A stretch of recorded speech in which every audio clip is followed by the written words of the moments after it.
The great battlecruiser Vorak's Pride floated in the cold dark of space, silent and proud, like a giant metal beast. Commander Vorakren stood on the main deck with a heavy face. He had fought in many battles, seen many worlds fall, and watched many enemies turn to dust. But today felt different. Today felt wrong. A message from the High Council blinked on the holoscreen. It had only one line, written in cold and final words: attack the human homeworld. Erased Earth before it becomes a threat.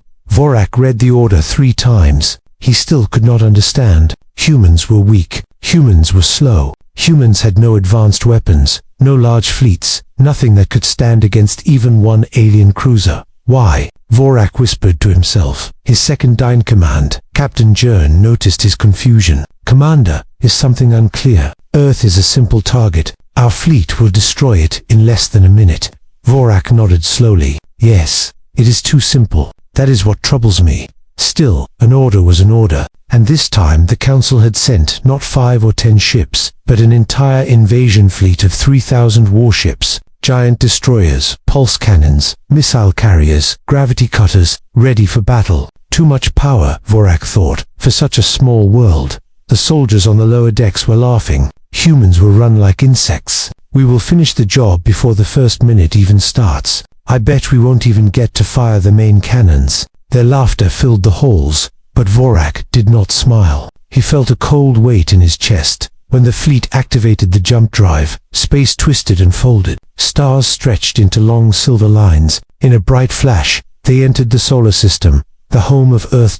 And immediately, something was wrong. Commander Jern said, checking his screen. Our long-range scanners are not responding. Vorak stepped forward. Not responding. Show me. The scanners flashed black, then white, then black again. They repeated meaningless symbols. The system rebooted again and again. Perhaps a solar flare, Jern suggested weakly. No, Vorak said. This feels like interference. Strong interference. When the ships got closer, Earth appeared on the main screen, calm, blue, and peaceful. Humans walked on the surface, living normal lives. No defenses, no battles, no signs of danger. Too peaceful. Vorak whispered. A young officer suddenly screamed, Commander, a message is appearing on all ships. What message? Vorak asked, his voice sharp. The lights on the bridge dimmed. Every screen froze. Then a single line of text appeared, written in clean, calm English. Turn back. The words had no signature, no signal source, no origin. The fleet pilots looked at each other, confused. Is this a human joke? Maybe a signal error. Humans cannot access our systems. Vorak's heart beat faster. He stared at the message. Something inside him said this was not a threat, it was a warning. Commander Jern said, what are your orders? Should we ignore it? Vorak opened his mouth to speak, but at that exact moment, the front line of alien warships vanished. No explosion, no fire, no sound. They simply blinked out of existence, as if the universe had erased them with a silent touch. Officers screamed. Where did they go? What weapon is this? Commander, we are losing ships. Vorak felt cold fear crawl down his spine. This was not human technology. This was something far beyond anything he knew. He looked at the screen again. The message changed. You were warned. And in that moment, Vorak finally understood. This battle would not last a minute. In fact, it had already begun. The bridge of Vorak's Pride was silent. No one breathed. No one moved. The shock of seeing the front line disappear hung in the air like a black cloud. Commander Vorakren stared at the empty screen where 30 warships had been just seconds ago. Where did they go? One of the junior officers whispered. No one answered. Captain. Jern ran his hands across the controls, trying every command he knew. I cannot get readings, Commander. It's like those ships never existed. Vorak's heart beat harder. He had faced plasma storms, star flares, and rogue fleets, but he had never witnessed something like this. Ships did not simply vanish. Ships exploded, burned, or broke apart. But this was something else. Another officer shouted, Commander, more ships disappearing. Second line is gone. Vorak turned sharply. Gone or destroyed? Gone, sir. No energy signature, no debris, nothing. Before Vorak could respond, every screen on every ship in the fleet suddenly flickered. The lights dimmed. The engines hummed, then fell quiet, as if something was gently placing a heavy hand over them. A voice came through, not loud, not angry, just calm. You were warned. The voice belonged to a human. Vorak could tell from the tone, but something about it felt strange, too steady, too controlled, too powerful. Captain Jern gripped the edge of the console. Impossible. Humans do not have the technology to communicate through our systems. They cannot bypass our encryption. Vorak said nothing. He only felt his fear grow. The human voice continued. Earth does not want this war. You came with fire. We answer with silence. And then, as if to prove the point, every weapon system on the fleet went offline at once. Laser grids collapsed. Missile bays locked. Pulse cannons powered down. Shields faded to zero. Soldiers shouted across the ship. Our weapons are gone. What happened? We cannot fire. We cannot aim. An eerie quiet filled the command deck. Vorak felt the cold truth. Someone had taken control of the entire fleet. Jern clenched his fists. This has to be a trick by another alien species. Humans could never do this. Vorak wanted to believe him. He really did. But the more he looked at the blue planet on the screen, the more he felt something watching them. Not a machine, not a weapon, a presence. He forced his voice to stay steady. Send out drones. We need answers. Yes, Commander. Jern quickly launched a set of 10 high-speed recon drones. They shot forward toward Earth fast. Small, impossible to detect. For 3 seconds, everything seemed normal. Then the drones turned to dust. Not ash, not melted metal. Just tiny particles of silver drifting through space like sand in the wind. The entire bridge watched in horror. Jern whispered, Commander, what force can do that? There was no beam, no strike weapon, nothing. Vorak didn't blink. Something is judging us, watching us. The voice returned. We will not harm you, but we will not let you harm Earth. The officers froze. The voice sounded human, but there was a strange echo behind it. Like more than one mind was speaking. Jern stepped back from the console. Commander, what if it is humans? What if they have awakened something, learned something? Vorak swallowed hard. For the first time in his military life, he felt the instinct to retreat. But orders were orders, and the Council had commanded the attack. He raised his chin and spoke with forced strength. We move forward. The officers looked at him with fear. Commander, after what we just saw, Vorak nodded. If an enemy shows power, we must test it. We must understand it. He stared at Earth, silent, peaceful, shining like a blue jewel. Yet he knew now, it was not the humans. He feared it was whatever was protecting them. And as the fleet moved forward again, Vorak whispered to himself, this is no ordinary world. The alien fleet moved slowly through the solar system, but every ship felt heavy as if space itself had become thicker around them. On the main screen of Vorak's pride, Earth grew larger, brighter, more mysterious with every passing second.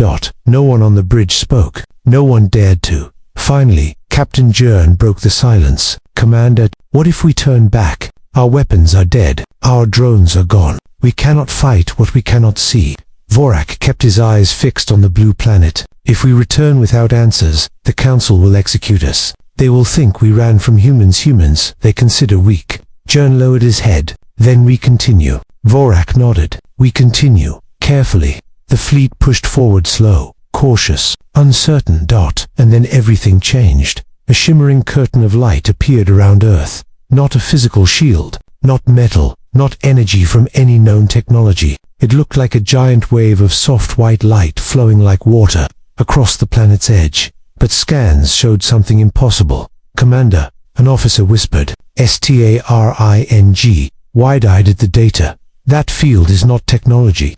Vorak turned sharply. Explain the field. It is alive. A chill passed through the bridge. Alive. A shield that lived. Something protecting Earth like a guardian spirit. As they watched, the field moved gently, almost like breathing. It pulsed with a soft glow, as if responding to their presence. Jern stepped closer to the screen. Commander, I don't think humans made this. Vorak felt the same fear, the same suspicion. Then who did? Suddenly, a new symbol appeared on every ship's monitor. Not human language, not alien code. Something older, something ancient. The characters twisted like vines and light. The human voice returned, but now it carried an echo, a second tone beneath it. A deeper, older tone. Do not fear. Earth is under our protection. Vorak's breath caught. Who are you? The voice answered slowly, as if choosing every word with care. We are the keepers. We have watched Earth for thousands of years. The officers exchanged frightened looks. The keepers, Jern repeated. A myth, a legend from old space stories. Vorak shook his head. No, those were stories about guardians who could bend matter, control gravity, and move through dimensions. The voice responded. Stories often come from truth. The shimmering field brightened, and then, like a curtain lifting, a vision appeared inside the bridge. Not a hologram, not a projection, something far more real. They saw Earth's oceans glowing softly beneath the waves. Shapes moved deep underwater, giant forms, graceful and powerful, with bodies made of light and bone. Their eyes shone like stars. In the mountains, other forms rested inside stone, breathing slowly. In the skies, invisible wings shifted the clouds. They had been there all along, everywhere, hidden, watching. Jern stepped back in fear. They live on Earth. Humans don't even know. The voice replied, humans are young. They are not ready to see us, but their hearts are strong. Their future is greater than any of you expect. Vorak's hands trembled slightly, something he had not felt since his first battle as a soldier. Why protect them? Why hide among them? The answer came gently. Humanity will one day rise higher than all of you. They will touch the stars with kindness, not conquest. The vision faded. The shimmering field returned to calm. The bridge fell silent. Jern spoke softly, almost in awe. Commander, we attacked a world watched by gods. Vorak shook his head. Not gods, but something close. He stared at Earth again, not as a target, but as a mystery, a miracle dot. And in that moment he understood. Humans were not alone. They had never been alone, and the keepers had chosen them. As the fleet floated closer, Vorak whispered the truth to himself. We should not be here. The alien fleet floated like frightened animals before a sleeping giant. Every ship held its position, unsure whether moving forward meant death or disappearance. Commander Vorakrin stood on the bridge of Vorak's pride, trying to understand the strange power protecting Earth. Captain Jern whispered, Commander, if the keepers can erase entire ships, why haven't they destroyed us already? Vorak stared at the glowing shield around Earth. Because they do not want war. They only want us gone. But even as he said those words, he wondered how long the keepers' patience would last. The air inside the bridge shifted. All lights dimmed at once. Every officer froze. A soft hum echoed through the ship like the sound of wind moving through metal. Except there was no wind in space. The voice returned. You were warned. Leave now. But it wasn't a threat. It sounded almost sad, almost disappointed. Before Vorak could reply, the disaster began. One by one, the alien ships started to change commander. An officer shouted, hands shaking over the controls. Our weapons are disappearing. Vorak rushed to the console. His eyes widened. The pulse cannons, one of the most advanced weapons in the galaxy, were gone. Not broken, not shut off. Gone. Jurn checked another screen. Our missile storage is empty. Commander, the warheads are missing. The fleet-wide communication channel exploded with panic. Our shields are gone. Our torpedoes vanished. We have no defenses. What's happening to the ships? A technician ran the scanning program again and again, panic rising in her voice. It's not an attack. It's like the concept of weapons is being removed from our ships. Vorak felt a cold sweat on his skin. The keepers are not destroying the fleet. Jern swallowed hard. Then what are they doing? A calm voice filled every ship once more. War is not allowed here. And then the ships began to fall apart quietly, peacefully, impossibly. Panels gently separated from the walls. Large metal plates dissolved into tiny particles of light that floated like dust. Engines broke down softly, as if taken apart by invisible hands. It wasn't destruction. It was DISASSEMBLY. Like a child, calmly taking apart a toy. The bridge shook slightly as pieces of the ship dissolved. Officers screamed, trying to hold on to consoles that melted beneath their hands. Vorak grabbed the edge of his command seat. Keepers, what do you want from us? The answer came like a whisper of wind. Understand. The shimmering field around Earth brightened for a moment, flashing like a heartbeat. Every alien soldier felt something press against their minder gentle pulse. Not painful, but impossible to ignore. A memory not their own filled their thoughts. Human children laughing. Human families eating dinner. Scientists building rockets with hope in their eyes. Artists painting worlds they dreamed of seeing. Young humans looking at the stars with wonder, not fear. Vorak gasped. They are showing us. Humanity. Jern fell to his knees. Why? Why show us this? The voice answered, so you learn that Earth is not a target. Earth is a future. More pieces of Vorak's pride drifted away like glowing feathers. Alarms rang, but nothing could stop the slow, gentle disassembly. Vorak finally understood. They are sparing us. They are giving us a chance to leave. As if responding to his thought, the Keepers spoke one last time. Go home. Grow wiser. Return only in peace. Engines all across the fleet shut down completely. Life support systems remained, but barely. The message was clear. Leave, now, or become dust next. Captain Jern stood shakily. Commander, we can still retreat. We can jump away if the backup drives respond. Vorak looked around his dying ship, then at the blue planet glowing peacefully in the distance. Yes, he whispered. Prepare for retreat. The fleet slowly turned away, defeated not by war, but by mercy. And as Earth shrank behind them, Vorak spoke the truth aloud. We never stood a chance. The alien fleet limped through space, damaged, silent, and shaken. Once proud warship symbols of power now drifted like empty shells. Panels were missing. Weapons had vanished. Engines worked only at half power. The fleet looked less like an army and more like survivors escaping a storm. Commander Vorakrin stood on his shattered bridge, staring out into the dark. Behind him, Earth was now only a small blue light, peaceful and calm, yet more terrifying than any battlefield he had ever known. Captain Jern joined him. His uniform was torn, and dust from dissolved metals still clung to his skin. Commander, he said softly, we are finally out of the Keeper's reach. The ships are stabilizing. Vorak nodded, but he did not look relieved. Stabilizing, but changed forever. The crew worked without speaking. No laughter, no pride.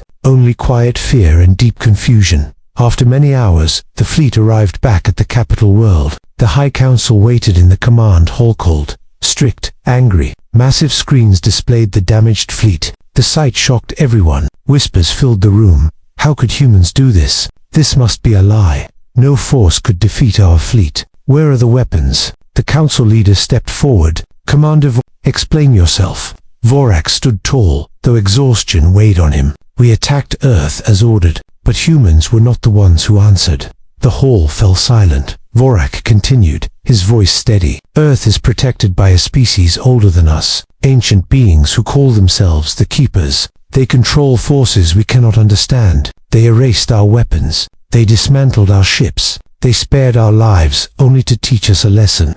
The council roared with disbelief. Impossible. A guardian species, on a primitive world. Humans barely understand space. Vorak raised a hand. I saw these beings. They showed me their memory. They showed me humans, how they dream, how they grow, how they hope. The Keepers believe humans will rise higher than any of us.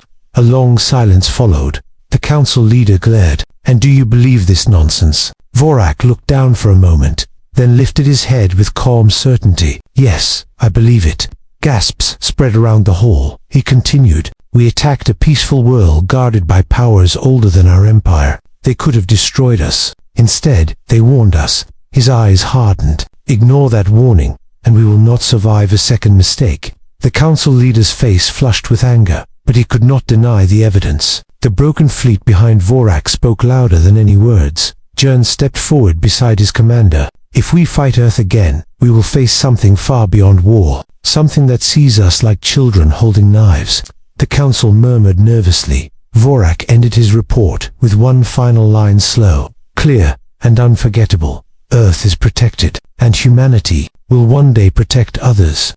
The hall fell silent. Later, alone in his quarters, Vorak looked out the window at the stars. His thoughts drifted to the blue world he had nearly destroyed. A world full of life, dreams, and hidden guardians. He whispered, humans do not know their future, but someone does. On Earth, far away, life continued as usual. People went to work. Kids played in the streets. Scientists studied the sky. None of them knew that a fleet had come to destroy them, nor that an ancient species had shielded them from harm. Deep underground, in a quiet hidden chamber, a keeper rested with glowing eyes. It watched the stars and spoke softly, though no human could hear. Grow strong, humanity, your time will come. The story ends with hope, mystery, and a promise. Humanity's journey has only begun.